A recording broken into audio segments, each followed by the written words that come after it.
Pak B, berimba kareba, semoga Anda selalu sehat dan terus bersemangat. Anda menyimak berita Sulawesi Tengah bersama saya, Aling Talamoa. Sejumlah berita aktual dan menarik seputar Sulawesi Tengah telah kami siapkan untuk Anda. Berikut 3 berita utama hari ini.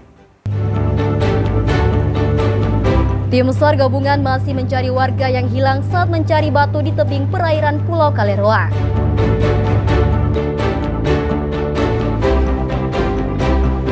Seorang warga Toli-Toli ditangkap karena diduga telah memberikan komentar yang meresahkan di media sosial. Wacana perubahan skema antrian haji dinilai menguntungkan calon haji yang selama ini menunggu puluhan tahun.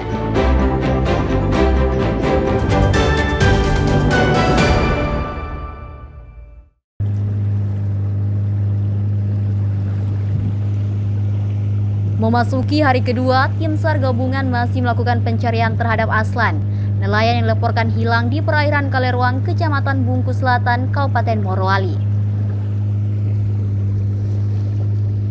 Pencarian korban Rabu pagi dilakukan mulai pukul 7 pagi dengan melibatkan SAR, polisi, TNI, BPBD, dan nelayan setempat.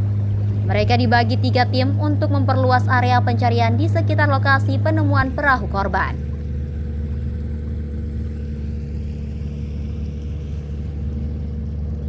Pencarian korban dilakukan dengan menggunakan perahu katinting milik nelayan setempat karena kondisi air laut sedang surut. Sedangkan perahu karet belum bisa dioperasikan hingga menunggu air laut pasang. Hari ini pencarian terhadap korban atas nama Aslan yang diduga hilang di perairan Kaleroang kembali kami lanjutkan. Namun sampai saat ini hasil masih nihil. Kendala-kendala yang kami dapati di lapangan sampai saat ini adalah karena banyaknya informasi yang simpang siur dari masyarakat. Namun kami tetap berkoordinasi dengan unsur-unsur yang terlibat baik dari masyarakat maupun untuk TNI Polri yang ikut dalam pencarian kali ini. Semoga korban segera ditemukan. Sebelumnya, korban dilaporkan pergi menggunakan perahu menuju Pulau Embele untuk mengambil batu di tebing pinggir laut Sabtu lalu. Namun hingga saat ini korban tak kunjung pulang. Saat dilakukan pencarian, perahu yang digunakan korban ditemukan di sekitar Pulau Kaleroang. Syamsuddin Tobone melaporkan dari Morowali.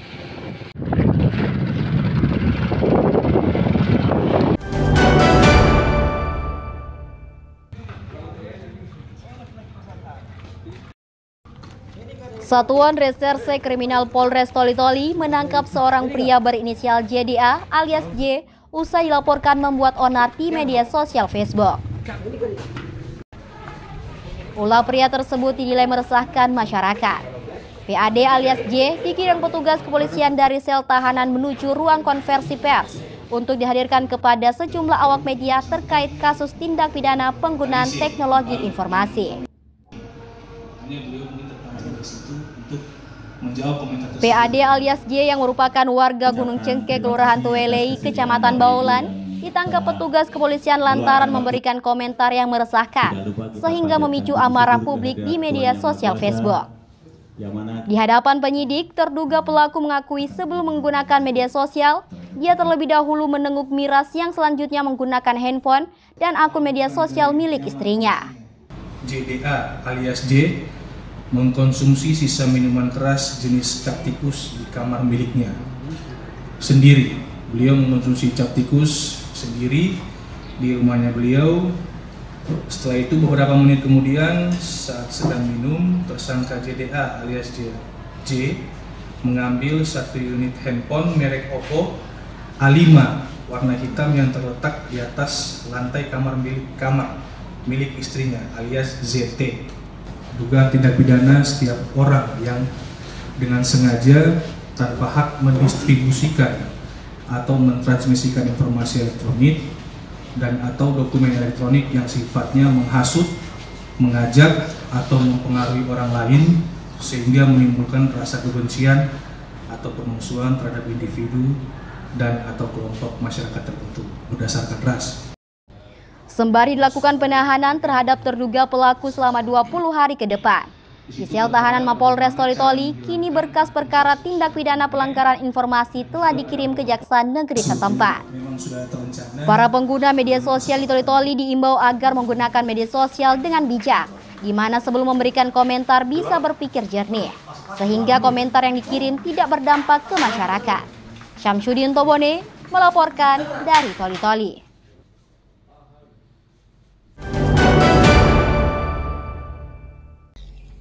Terima kasih dari Pak PJKO dan sebanyak 256 personel Satuan Tugas Madagoraya mengikuti apel konsolidasi tahap 4 tahun 2025.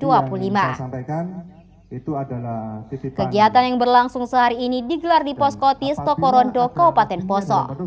Ratusan personel ini merupakan gabungan dari Satuan TNI dan Polri. Mereka akan bertugas selama 3 bulan di wilayah operasi keamanan meliputi Poso, Parigi Motong, Sigi, dan Tojo Una-Una. Dan kalau sudah dapat ibadahnya, tentunya apel konsolidasi ini bertujuan untuk mengevaluasi kinerja personel sekaligus menyatukan persepsi dalam tugas operasi Madagoraya yang baru saja diperpanjang. Diakui selama ini personel Satgas Madagoraya tetap solid menjaga stabilitas keamanan di wilayah operasi. Paling tidak mereka merasa diawasi dan terawasi oleh adanya anggota polisi yang tugas di operasi Madagoraya. Apalagi kalau kemudian kita tugas diiringi dengan bantuan sosial. Tidak usah sifatnya besar, mungkin hanya sekedar alat tulis untuk anak sekolah, kemudian kelengkapan ibadah. Ini tentunya menambah nilai plus, menambah nilai lebih bagi diri kita dan bagi Polri di masyarakat. Personel Satgas Madagoraya diharapkan tetap komitmen dalam menjaga stabilitas keamanan dan kedamaian di wilayah operasi keamanan, khususnya Kabupaten Poso. Saat ini situasi keamanan di Poso semakin kondusif. Julianus K. dan Syamsuddin Tobone melaporkan dari Poso. Tahun 2025. Melindungi dan melayani.